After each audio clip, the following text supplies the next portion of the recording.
तो हम लोगों ने अलग अलग जो क्वांटिटीज़ होती हैं उनमें अनसर्टेनिटीज़ कितनी है किसी गिवन स्टेट में, उसकी चर्चा की थी। और ख़ास तौर पे हमने पोजीशन की और मोमेंटम की चर्चा की थी।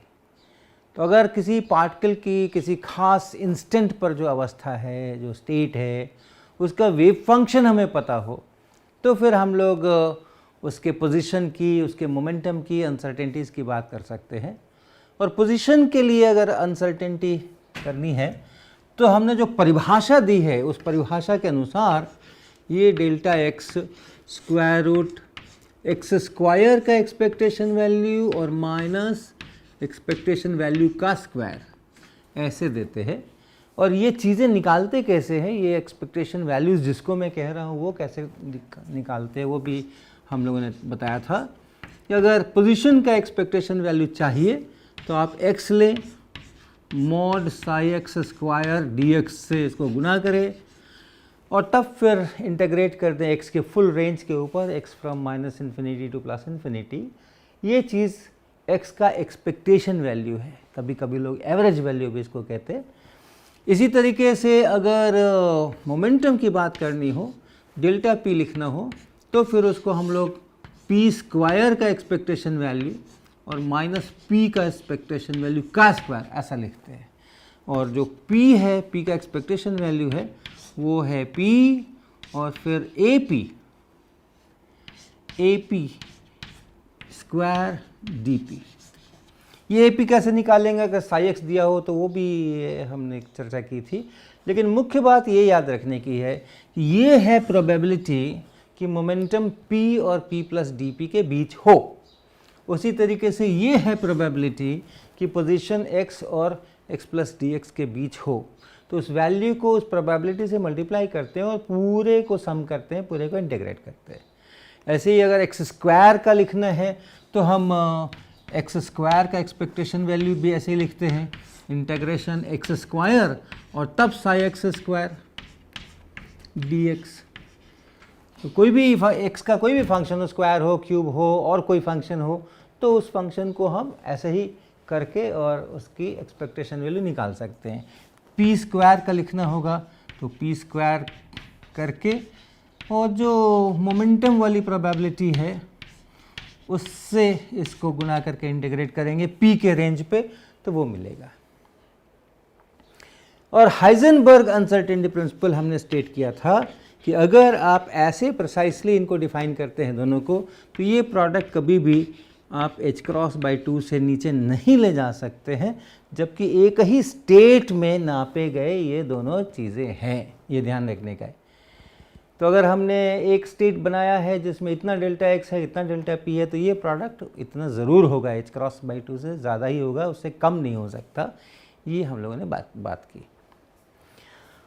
अब कई सारे प्रपोजल्स लोगों ने सोचे कि ऐसा कर देंगे तो शायद हम डेल्टा एक्स को भी बहुत कम कर सकते हैं, डेल्टा पी को भी बहुत कम कर सकते हैं, वगैरह वगैरह। अब जैसे एक थॉट एक्सपेरिमेंट जिसका मैं अभी वर्णन कर रहा हूँ, ऐसा कल्पना करें कि आपके पास कोई फिलामेंट है और कुछ है जिसको आप गर्म करके और कुछ करके उसमें से इलेक्ट्रॉन्स बाहर निकाल रहे हैं, फिर उनको एक ख़ास पोटेंशियल डिफरेंस से आप ले जा रहे हैं ताकि उनकी कुछ काइनेटिक एनर्जी हो जाए, और वो हो करके मान लीजिए इस रेंज के अंदर में आपने उसको एक्सेलरेट किया है, और अब यहाँ से जब ये बाहर निकल रहे हैं, ये इलेक्ट्रॉन्स निकल रहे हैं, तो उन इलेक्ट्रॉन्स की काइनेटिक एनर्जी अब हो गई है। जितना आपने यहाँ वोल्टेज लगाया होगा उसके अनुसार कुछ इसकी काइनेटिक एनर्जी हो गई है। और काइनेटिक एनर्जी अगर हो गई है तो फिर जो मोमेंटम है वो भी हम लोग यहाँ से पता कर सकते हैं, 2m के ऐसा पता कर सकते हैं। तो अगर ये जो डायरेक्शंस हैं वो डायरेक्शंस कुछ ठीक ठाक हो जाएं तो हमें पता चल सकता है कि भाई इसका इतना लीनियर मोमेंटम है। लेकिन अगर ऐसा है तो इसका पोजीशन जो है वो काफ़ी अनसर्टेन है, यहाँ है कि यहाँ है कि यहाँ है कि यहाँ है, यहाँ पता नहीं है। और लीनियर मोमेंटम का भी हम x कंपोनेंट ही लेते हैं, इसको x डायरेक्शन कहते हैं हम। तो इस लीनियर मोमेंटम का x कंपोनेंट यहाँ कुछ है, यहाँ कुछ है, यहाँ कुछ है, यहाँ कुछ है, यहाँ कुछ है। तो जो x डायरेक्शन में लीनियर मोमेंटम है उसमें भी अनसर्टेनिटी है, और एक्स डायरेक्शन में जो इलेक्ट्रॉन का पोजीशन है उसमें भी कुछ अनसर्टेनिटी है। लेकिन अगर हमने इसको रीजनेबली वेल कॉलिमेट कर लिया है, किसी प्रकार से इसका फोकस करके ऑलमोस्ट हम उसको पैरेलल ले आए हैं और ऐसा ऑलमोस्ट पैरेलल ले आए हैं, तो हम ये कल्पना कर सकते हैं कि शायद हमने एक ऐसा स्टेट तैयार कर लिया है जिसमें लीनियर मोमेंटम का एक्स कंपोनेंट काफ़ी हद तक ज़ीरो के आसपास है, डेल्टा पी काफ़ी कम है। तो इलेक्ट्रॉन्स वगैरह को फोकसिंग करने के अपने तरीके होते हैं। इलेक्ट्रिक फील्ड लगाइए एक प्रॉपर डायरेक्शन में, मैग्नेटिक फील्ड लगाइए, उसको आप उसकी फोकसिंग कर सकते हैं। तो इसको आप एक पैरेलल बीम बना सकते हैं जिसका जो बिखराव है, जो फैलाव है, जो झुकाव है वो बहुत कम है। तो वैसी हालत में px जो है वो बहुत छोटा है, px बहुत छोटा है और डेल्टा px भी बहुत छोटा है, क्योंकि px से छोटा है, ज़ीरो ही के आसपास रहता है। तो जो डिस्पर्सन है, जो अनसर्टेनिटी है, स्प्रेड है, वो भी काफ़ी कम है। लेकिन इसका पोजीशन की अनसर्टेनिटी काफ़ी है कि यहाँ है कि यहाँ है कि यहाँ है कि यहाँ है, पता नहीं। तो इसके पोजीशन की अनसर्टेनिटी को कम करने के लिए एक आप ऐसा सोच सकते हैं कि हम एक इस तरीके का हमने एक छेद बनाया कि ये इलेक्ट्रॉन्स अगर यहाँ टकराते हैं तो इसमें एब्जॉर्ब हो जाते हैं, यहाँ टकराते हैं इसमें एब्जॉर्ब हो जाते हैं। लेकिन अगर इन दोनों के बीच में जो खाली जगह है वहाँ से अगर निकल जाए तो फिर वो निकल जाते हैं। तो ये जो इलेक्ट्रॉन्स यहाँ से निकल रहे हैं, इनके बारे में आप कह सकते हैं कि ये ज़रूर इनका पोजीशन इससे इसके इतने के बीच में होगा। तो ये जो अनसर्टेनिटी इतनी बड़ी थी उसमें पोजीशन की, वो हमने घटा करके इतनी कर दी। तो हम अगर स्लिट बहुत पतली लें, ये छेद बहुत छोटा रखें, तो ये अनसर्टेनिटी हम कम करते जा सकते हैं इन प्रिंसिपल। लेकिन ये करने के सिलसिले में ये डेल्टा एक्स यहाँ पे बहुत बड़ा था, फिर हमने अपना ये यंत्र लगा करके उस डेल्टा एक्स को बहुत छोटा कर दिया। लेकिन जिस समय हमने ये यंत्र नहीं लगाया था उस समय में इसका जो लीनियर मोमेंटम था एक्स डायरेक्शन में, इधर के डायरेक्शन में, वो ऑलमोस्ट ज़ीरो था, क्योंकि हमने बीम पैरेलल करके रखी हुई थी और इसलिए उसमें कोई स्प्रेड भी नहीं था या बहुत मामूली स्प्रेड था। तो डेल्टा px भी हमारा बहुत कम था, ये भी करीब करीब ज़ीरो के आसपास था, या कहे जितना काफ़ी कम था ऐसा कह सकते हैं। लेकिन अब इस छेद में से होकर के और जो इलेक्ट्रॉन्स जा रहे हैं, तो अब उन इलेक्ट्रॉन्स का यहाँ से डिफ्रैक्शन होगा, विवर्तन होगा। आपको ध्यान होगा कि अगर आप एक वायर लेते हैं और उस पर लेज़र लाइट डालते हैं तो आपको दूसरे साइड स्क्रीन के ऊपर डिफ्रैक्शन दिखाई पड़ता है, उसके पैटर्न्स दिखाई पड़ते हैं। वैसे ही अगर एक छेद में से भी होकर के अगर आप लाइट भेजें तो उसके भी डिफ्रैक्शन दिखाई पड़ते हैं। और वही रूल्स इलेक्ट्रॉन्स पर भी लागू होते हैं। इलेक्ट्रॉन्स को भी अगर एक छेद में से होकर के भेजें तो उसके डिफ्रैक्शंस होते हैं। अर्थात ये इलेक्ट्रॉन्स जो यहाँ पैरेलल थे, ये अब ये पैरेलल नहीं हो करके और कुछ इनमें ऐसा इस तरीके का कुछ डिफ्रैक्शन होने वाला है, ऐसा कुछ डिफ्रैक्शन होने वाला है। और यहाँ आप देखेंगे तो एक ख़ास रेंज के अंदर में आपको काफ़ी सारे इलेक्ट्रॉन्स मिलेंगे और उसके बाद नहीं मिलेंगे, और फिर उसके बाद थोड़ी देर के बाद आपको मिलेंगे। तो इस स्क्रीन पे अगर आप देखें, ये अगर वो स्क्रीन हो और यहाँ पर से कहीं वो छेद हो, उस छेद से हो करके इलेक्ट्रॉन्स जा रहे हो, तो यहाँ पर आपको एक रीजन मिलेगा जिसमें ज़्यादातर इलेक्ट्रॉन्स इतने में ही होंगे, और उसके बाद फिर यहाँ पे इलेक्ट्रॉन्स नहीं पहुँचेंगे, और फिर एक एन्युलर रिंग टाइप का रीजन होगा जहाँ कुछ इलेक्ट्रॉन्स पहुँचेंगे, फिर नहीं पहुँचेंगे, फिर पहुँचेंगे। तो ऐसे आपको रिंग्स दिखाई पड़ेंगे। तो इनको आप एक बार को नेग्लेक्ट भी कर दें तो इलेक्ट्रॉन्स इतनी दूर के अंदर में तो ज़रूर पहुँच रहे हैं, और इसलिए यहाँ पर आने के बाद वो पैरेलल नहीं रह गए हैं, वो स्प्रेड कर गए हैं। और ये जो है, ये कितनी दूर में ये स्प्रेड होना है, ये पहला ही केवल बीच वाला ही लें तो ये जो एंगल है, ये जो एंगल बना है इस ओरिजिनल डायरेक्शन से, जो ये एंगल बना है, थीटा कह लें इसको, ये थीटा यहाँ, इस थीटा के लिए एक अच्छा सा सूत्र है कि जो इसका ये आप इसमें से डेल्टा थीटा या थीटा कह लें, यहाँ पर हमने थीटा ही कहा है, तो उसका जो साइन थीटा है वो कुछ 1.22 लैम्डा बाई बी है।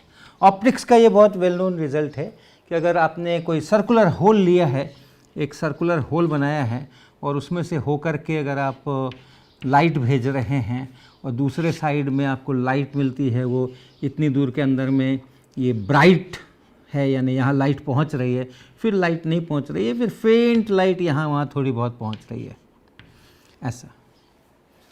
तो ये जो एंगल है, ये जो एंगल है जिस एंगल पर जा कर के और वो ज़ीरो हो जाता है इंटेंसिटी, ये एंगल, इस एंगल के लिए ये सूत्र इस प्रकार का है। तो अगर हम इस B को छोटा करें, यानी इसको अगर हम छोटा करें, इस छेद के डायमीटर को अगर हम छोटा करें, B को अगर हम छोटा करें, तो ये थीटा बढ़ता है, यानी ये थीटा जो अभी इतना दिख रहा है वो और बढ़ जाएगा, और B को अगर हम बड़ा करेंगे तो ये थीटा छोटा हो जाएगा। तो ऑप्टिक्स का ये बहुत वेल नोन रिजल्ट है जो कि इलेक्ट्रॉन्स के लिए भी काफ़ी हद तक लागू होता है। इलेक्ट्रॉन्स का जो वेवलेंथ है उसके मोमेंटम के अनुसार वो आपको यहाँ पर करना होगा, तो इस तरह का। तो हम ऑप्टिक्स का ये रिज़ल्ट आपको अभी दिखाना चाहते हैं कि छोटा B करने से, इस होल का डायमीटर छोटा करने से ये पैटर्न बड़ा होता है, और जो पैरेलल लाइट है वो पैरेलल लाइट भी फैल जाती है।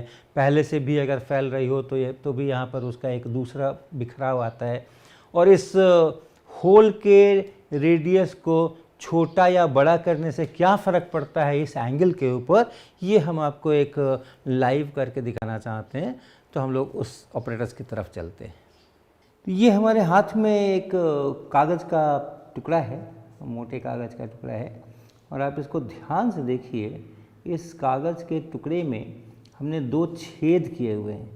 तो आप अगर देखेंगे तो यहाँ पे आपको एक छेद नज़र आएगा और एक छेद आपको यहाँ भी नज़र आएगा। तो ये 2 छेद हैं, और ये छोटा छेद है, इसका रेडियस कम है और इसका रेडियस ज़्यादा है, इसकी अपेक्षा ये बड़ा छेद है। और हम बारी बारी से इन छेदों में से होके उस लेज़र लाइट को निकालेंगे, और इस साइड में इस छेद से निकलने के बाद वो लेज़र दीवार पर क्या करती है, कैसा पैटर्न बनाती है, वो आप देखेंगे। तो इसको अब हम यहाँ पर सेट करने जा रहे हैं ताकि उस छेद में से होकर के लाइट निकल सके। तो अभी ये जो बड़ा वाला छेद है, इस बड़े वाले छेद से होकर के लाइट बाहर निकल रही है, और उस लाइट को हम लोग देखेंगे कि ये कहाँ जा रही है और कैसा पैटर्न बना रही है। ये लाइट आपको यहाँ दिख रही होगी, लेकिन इसको दूर हम दीवार के ऊपर ले जा रहे हैं जहाँ पर कि इसका एक पैटर्न दिखेगा, और वो आप देखिए कैसा दिख रहा है। यहाँ पे आप देखो ये पैटर्न बन रहा है, ये है वो सेंट्रल डिस्क जहाँ पर बहुत सारी लाइट आ रही है, और उसके बाद आपको उसके बगल में एक काली रिंग दिखाई पड़ रही होगी जहाँ लाइट बिल्कुल नहीं पहुँच रही है, और फिर आपको फेंट रिंग दिखाई पड़ रही है जहाँ लाइट थोड़ी सी पहुँच रही है, और दूसरी तीसरी भी फेंट रिंग्स हैं, लेकिन मोस्टली लाइट जो है सो इतनी दूर के अंदर में पड़ रही है। तो आप देखो कि जो पैरेलल बीम वहाँ से आ रही थी वो थोड़ा फैल गई है, और कितना फैल गई है, तो यहाँ पे उसका डिस्क इतना बड़ा हो गया है।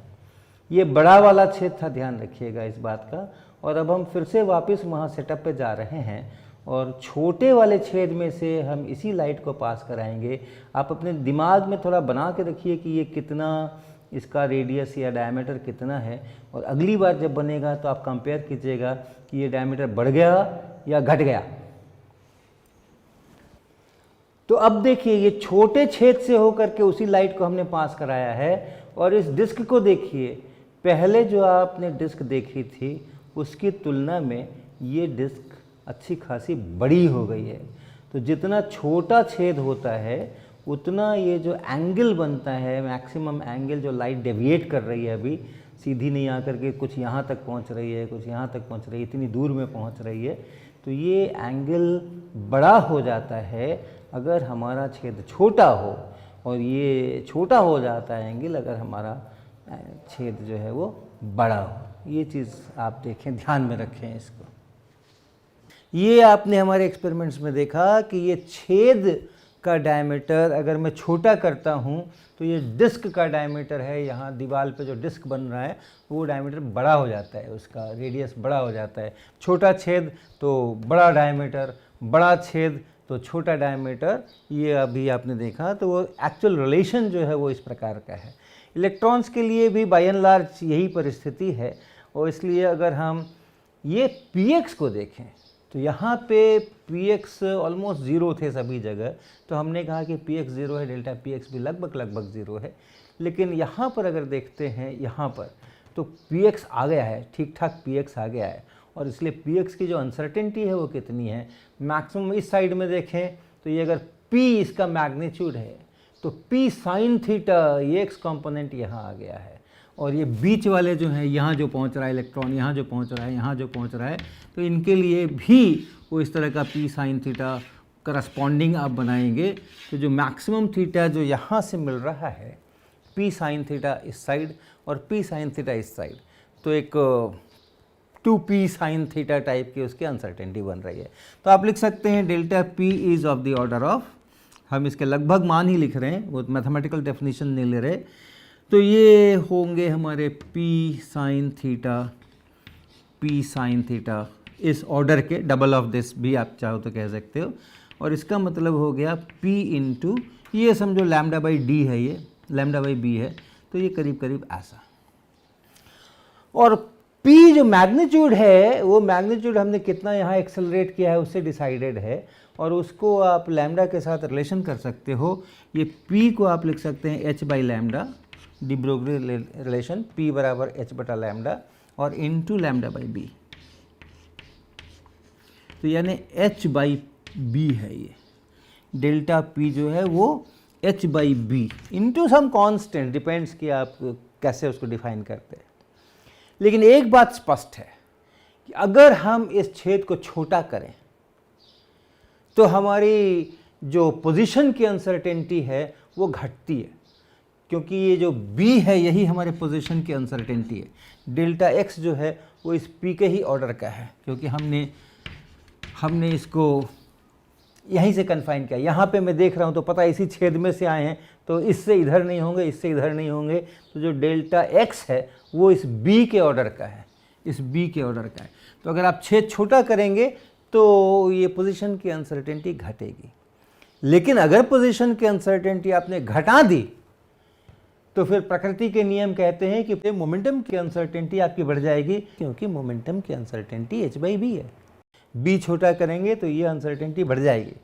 तो हमारे जो डिफ्रैक्शन के रूल्स हैं जो बिल्कुल अलग हैं, कहाँ डिफ्रैक्शन और कहाँ ये चीज़ें हो रही हैं, लेकिन हमारे सारे फिज़िक्स के रूल्स इस प्रकार से हैं कि आपने b घटाया, डेल्टा x घट गया, डेल्टा p बढ़ गया, तो आपको कोई फ़ायदा नहीं हुआ, वो प्रोडक्ट जो है वो वैसा का वैसा ही रह गया।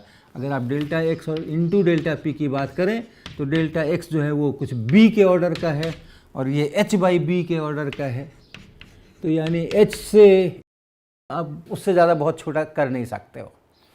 तो ये इस प्रकार के आप कई तरह के डिज़ाइन सोचो जिसमें कि आप लीनियर मोमेंटम को खूब अच्छी तरह से मेज़र करने का कोशिश करो, तो आप देखेंगे कि वो मेज़र तो हो जाएगा, लेकिन फिर x की अनसर्टेनिटी बढ़ जाएगी। वो जो प्रोडक्ट है वो प्रोडक्ट उतना का उतना ही रह जाएगा।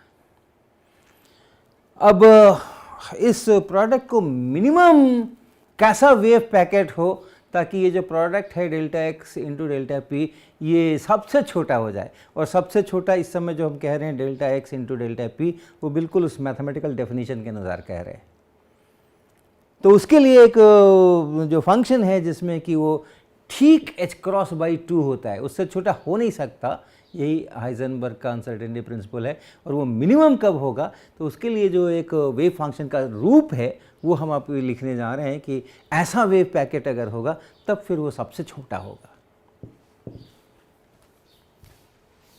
और ये वेव फंक्शन हम उदाहरण के रूप में कई बार लिख चुके हैं और फिर से उसको हम लिख रहे हैं। ये वेव फंक्शन है कुछ कांस्टेंट जो वास्तव में 2 by pi a square in power 1/4 ऐसा कांस्टेंट है। फिर e पे पावर और माइनस x नॉट का whole square divided by a square और इनटू e पे power i by h cross और p नॉट x। ये वेव फंक्शन हमने कई बार लिखा है, इसको हम लोग गॉसियन वेव फंक्शन कहते हैं, गॉसियन वेव पैकेट ऐसा बोलते हैं इसको। और इस फैक्टर के कारण से इसकी अगर आप मॉड साई एक्स का देखें, मॉड साई एक्स स्क्वायर अगर कर दें तो ये और इसका कॉम्प्लेक्स कॉन्जुगेट गुना होकर के 1 हो जाएंगे, और तब ये जो कैपिटल ए कह दें इसको, ये कैपिटल ए ऐसा क्यों लिया, ऐसा वाला क्यों लिया, ताकि ये नॉर्मलाइज्ड हो जाए। अगर हम इस mod psi x square d x को पूरे में इंटीग्रेट कर दें तो वो 1 हो जाए, उसके लिए ये लिया हुआ है। तो ये ए का स्क्वायर ई पे power -2 times x minus x not का स्क्वायर और फिर बटा ए स्क्वायर ऐसा। और इसकी शक्ल तो हम लोग प्लॉट कर सकते हैं, और इसकी शक्ल जो है वो कुछ इस प्रकार की होगी, कुछ इस प्रकार की होगी। ये जो मैक्सिमम है ये है एक्स नॉट, एक्स बराबर एक्स नॉट, यहाँ पर मैक्सिमम, फिर दोनों तरफ इसका एक्सपोनेंशियल डिके, इस प्रकार का ये फंक्शन है। और इसको अगर आप सोचें ये भी उसी प्रकार का है, केवल इसका जो यहाँ पर ये ए है वो इसकी जगह a/√2 अगर करेंगे तो ये 2 आपको मिल जाएगा, बाकी इसी का प्रकार है। ऐसा ही शक्ल इसका भी होगा, लेकिन उसके साथ में ये ऑसिलेटिंग फंक्शन भी शामिल है। जो वेव फंक्शन है उसमें ये ऑसिलेटिंग फंक्शन भी शामिल है। ऑफ कोर्स आई है, मुझे प्लॉट करना नहीं चाहिए, लेकिन ये ऑसिलेटिंग है, इसका जो पीरियड है वो यहाँ से पता है अपने को कि कितना पीरियड है, ऐसा ये वेव फंक्शन है। इसमें अगर आप डेल्टा एक्स निकालना चाहते हैं तो आपको करना पड़ेगा क्या, x into mod psi x का स्क्वायर डी एक्स, ये है x का एक्सपेक्टेशन वैल्यू ये, और ये आप करेंगे तो ये एक्स नॉट ही आएगा, क्योंकि ये सिमेट्रिक है इसके अबाउट। तो आप देख के भी बता सकते हैं कि इसका जो एवरेज वैल्यू आना है पूरे पे जब इंटीग्रेट करेंगे, पूरे पे जब इंटीग्रेट करेंगे तो ये ऐसा ही आना है। एक्स स्क्वायर का एक्सपेक्टेशन वैल्यू, इसको देखें, एक्स स्क्वायर का एक्सपेक्टेशन वैल्यू इसको देखें, ये है -∞ to +∞ x square into mod psi x square d x, और ये अगर आप करेंगे तो क्या आएगा, ये आएगा a² / 4 + x not square. Integration करना है, इसकी जगह पर आप ये यहाँ पर पूरा रख दें और उसके बाद इंटीग्रेशन करें, इंटीग्रेशन करके लिमिट्स रखें तो आपको ये इतना आने वाला है।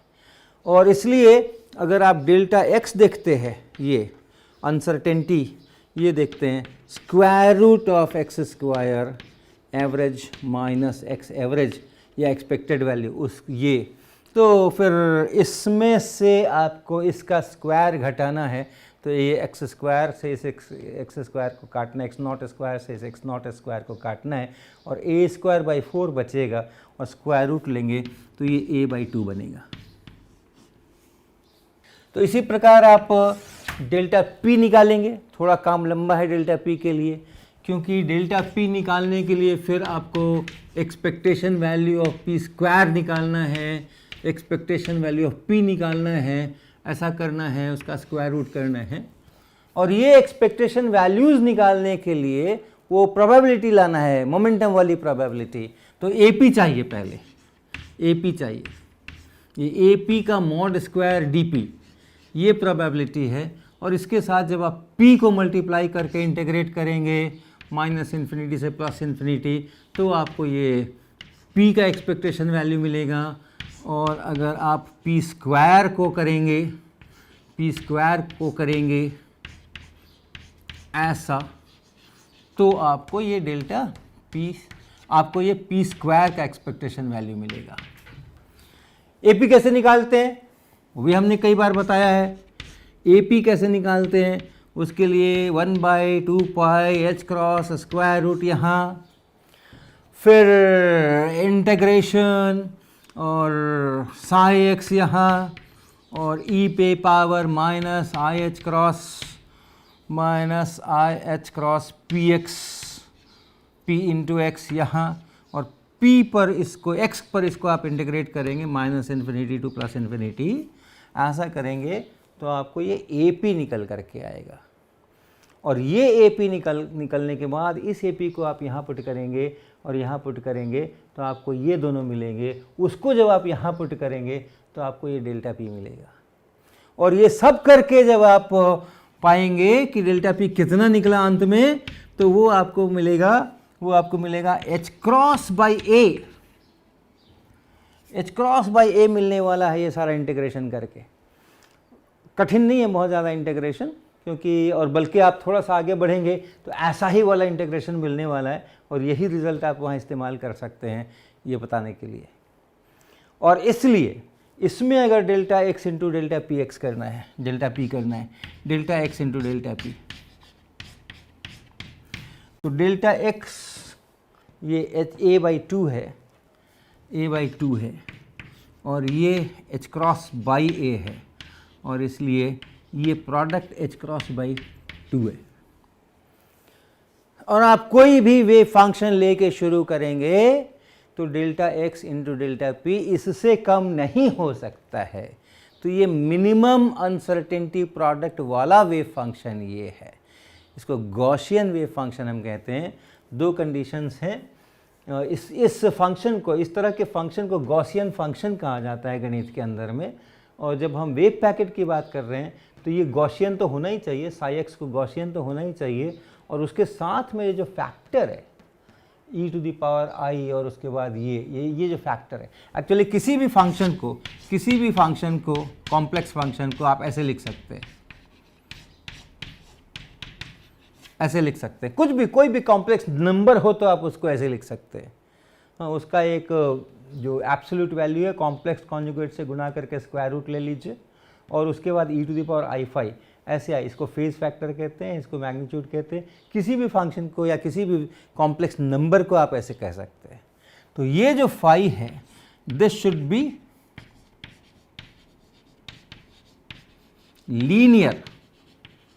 लीनियर इन एक्स, ये एक कंडीशन है। और दूसरा कंडीशन है कि ये जो है this should be A Gaussian function. Gaussian function मतलब ये वैरायटी का फंक्शन, ई पे एक नॉर्मलाइजेशन कांस्टेंट है, फिर ई पे पावर है, और फिर माइनस है एक्स माइनस एक्स नॉट का होल स्क्वायर है, और डिवाइडेड बाई किसी कांस्टेंट का स्क्वायर है। ये गॉसियन फंक्शन है। ये दो कंडीशंस अगर लागू होते हैं तो उसको हम लोग गॉसियन वेव पैकेट कहते हैं। और उस गॉसियन वेव पैकेट के अंदर में अनसर्टेनिटी प्रोडक्ट मिनिमम होता है। तो यहाँ पे हम आज का लेक्चर ख़त्म करेंगे। और कुछ बहुत प्यारे प्यारे मैथमेटिकल टूल्स हैं, पहले हम उनका थोड़ा अभ्यास करेंगे। पहले हम थोड़े से सवाल करेंगे, इसके ऊपर कुछ न्यूमेरिकल प्रॉब्लम्स करेंगे आगे के लेक्चर में, और उसके बाद फिर हम उन मैथमेटिकल टूल्स को डेवलप करेंगे।